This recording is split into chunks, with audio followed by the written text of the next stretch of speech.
Approaching jump run, Sam. Ready? Pilot is dropping to half an angel. Reducing speed. And 3, 2, 1, go, go, go!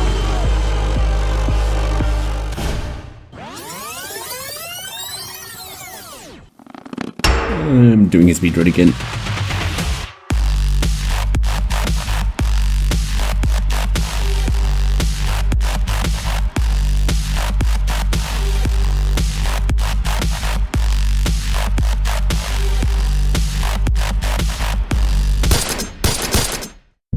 Well, welcome to Splinter Cell Blacklist, another banger of a stealth action shooter, released in 2013, developed by Ubisoft.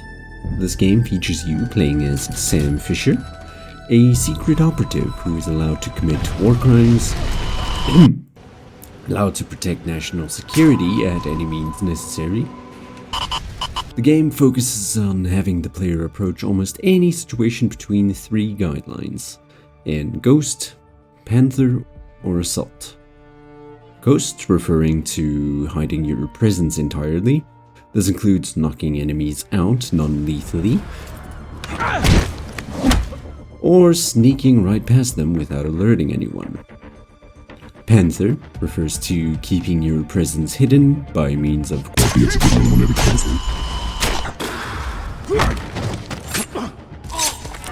and Assault throws stealth right out the fucking window and focuses on brute force.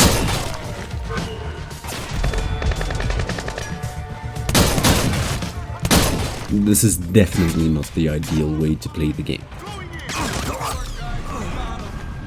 So why are we looking at this game so deeply? Well, I'll tell you. I was just replaying the game when I got curious to see if the speedrun community has completed this game in an unusual and unrealistic amount of time. Which they did, of course. However, I noticed something else. A particular set of missions that did not have any time entries. These set of missions are wave-based survival missions, much like Ghost Recon Future Soldier's Guerrilla Mode, if you've seen that video. No entries. Is this where I could claim another #1 spot? Yes. I'm not gonna lie, I jumped into it immediately. But I realized one thing. Since I've spent such an inconsiderable amount of time into this game,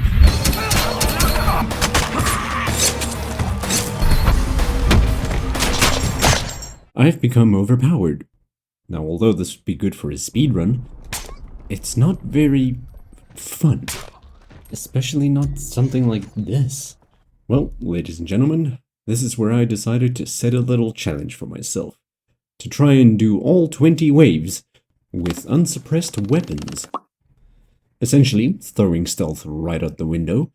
And I'm not gonna lie, this is hard for me not to do. I grew up playing games like Splinter Cell, Metal Gear Solid, the Batman Arkham series, all of which are very focused on being stealthy. But alright, let's run it from the top.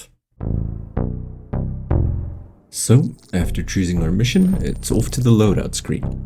From here, we take the Desert Eagle as our sidearm, a high-caliber pistol, and the SASG, a slug mag-fed shotgun that does an insane amount of damage.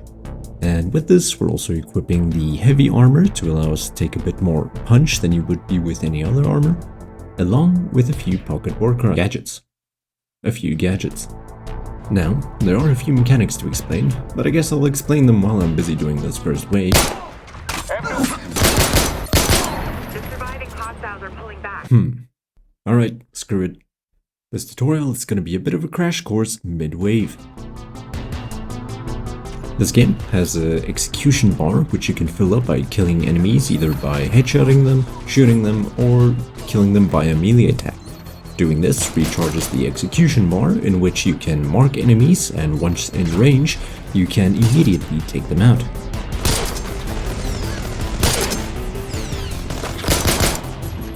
Additionally, if you ever see a white ghost image of Sam hovering around, this is merely a player feedback method to show your last known location. That's the last of that wave.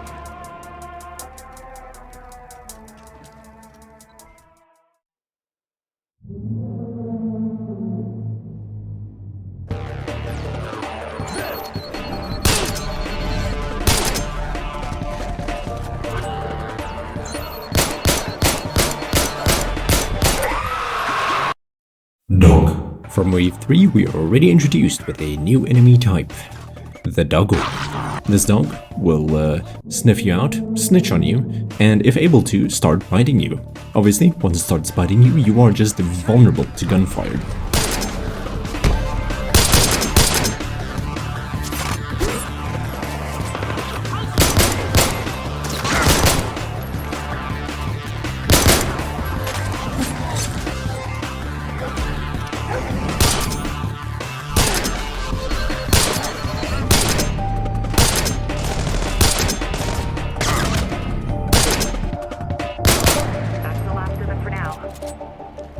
Good stuff.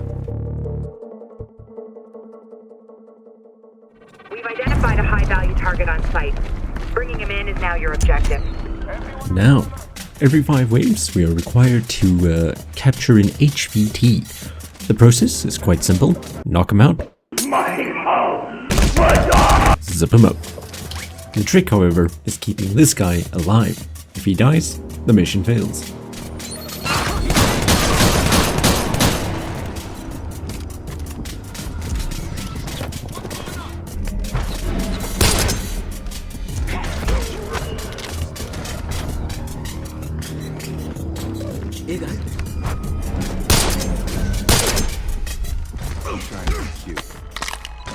Catch your breath. They'll be back soon. From here, every 5 waves follows about the same loop. We choose to stay and fight another 5 waves. And from here, we start running into a bigger number of enemies and a bigger variety of enemy types. So, strap in, and let's continue. Let's continue.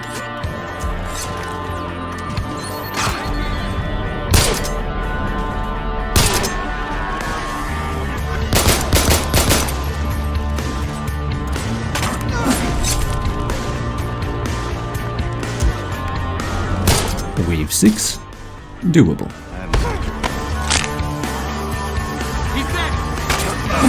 Excuse me, what the actual fuck?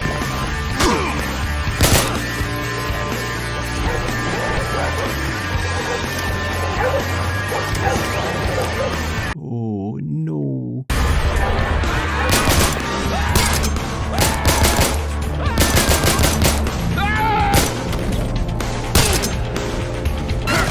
Wave 7, doable. Wave 8 was boring. Moving on. Wave 9 introduces us to a new enemy.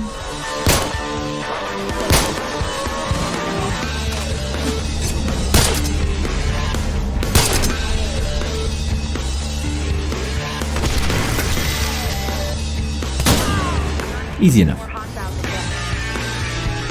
Wave 10, another wave where we have to capture some HVTs.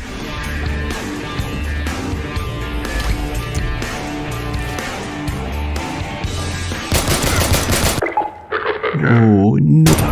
New enemy type.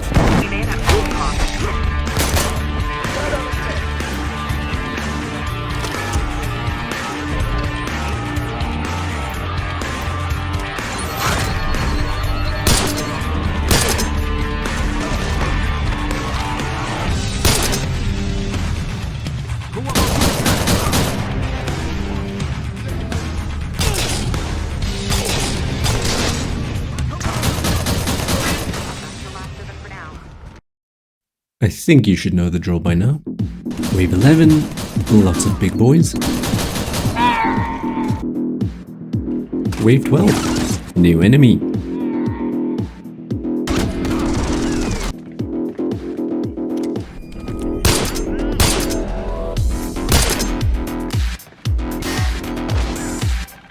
Wave 13, another new enemy. What the fuck? Welcome to the most annoying enemy this game has to offer. Explosive drones will start chasing you until you take care of the operator or the drone itself. Pair this with something like the dog that can pin you down, and you have one cancerous combo.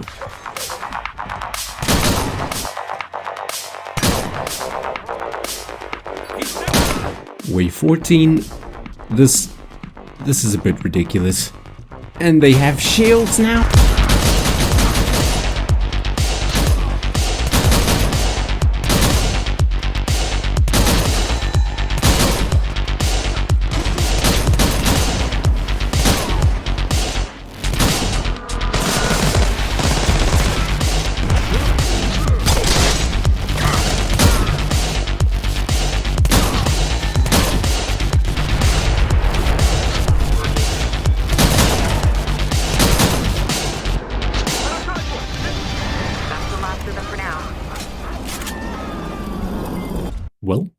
Wave 15 already? We know what that means.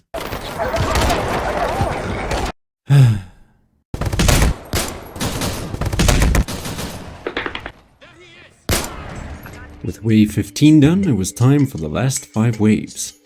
Now, thankfully, they don't throw a higher number of bodies at you, they just throw a different level of combinations of bodies at you.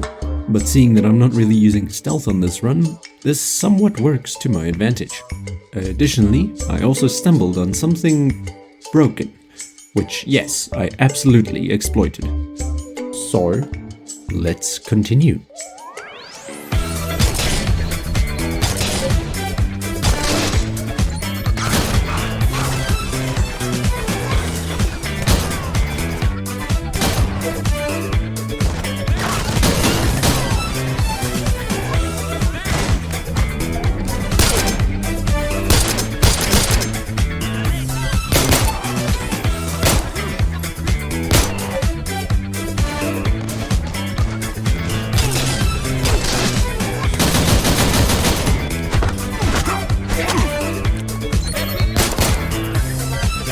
Wave 19 brings us a whole bunch of explosive drones and a whole bunch of dogs. Normally, you spend these rounds running for your life only to get pinned down by a dog and subsequently blown up. However, I realized one thing. They don't know about the DORE. Either the explosive drones or dogs are capable of opening doors. And it just so happens that the balcony has 2 doors that you can lock yourself inside with. I guess you can see where this is going.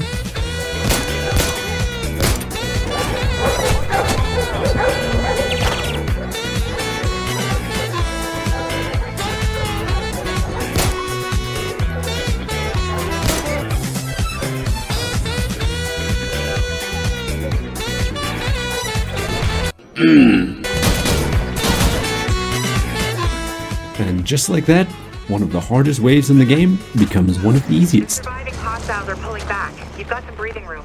Now normally, wave 20 is supposed to be the hardest wave, like they're getting being the final wave and all. But after all that shit I've been through, this felt like a tutorial in comparison. We've identified a high-value target on site. Bringing him in is now your objective.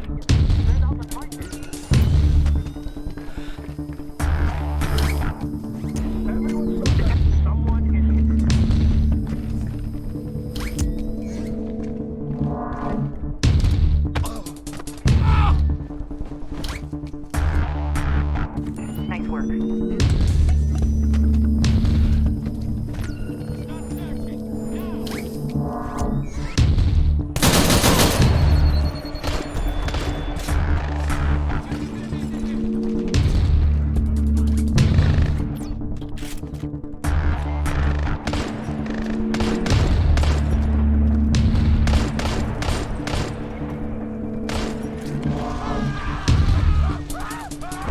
It looks like he's secure.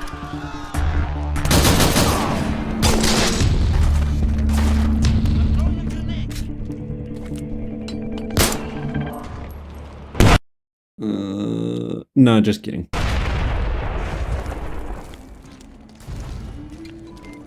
Now I forgot to pause the timer for 10 or so seconds, but that's fine. So yeah, a decent attempt on a challenging mode. I had a blast playing through this game again.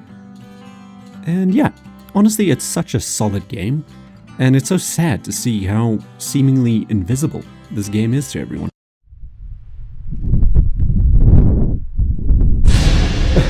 What? Where am I? What? Oh shit. I said it, didn't I? I knew it.